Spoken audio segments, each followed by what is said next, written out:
மும்மொழி கொள்கையை வலிய திணிப்பது மாநிலங்களின் தன்னாட்சி உரிமையை பறிப்பது என தமிழக வெற்றிக் கழக தலைவர் விஜய் தெரிவித்துள்ளார்.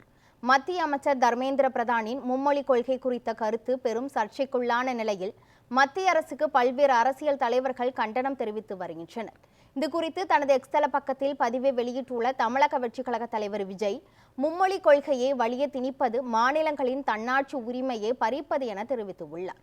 பத்திரிகை ஊடகங்களால் வெளியிடப்படும் கருத்துக்கள் தவறானவையாகவோ குற்றம் சுமத்துபவையாகவோ இருந்தால் நீதிமன்றம் மூலம் தீர்வு காண வேண்டுமே தவிர கருத்து சுதந்திரத்தை முடக்கும் வகையில் செயல்படுவது அரசியல் சாசன உரிமைக்கு கேள்விக்குறியாக்குவது என குறிப்பிட்டுள்ளார்.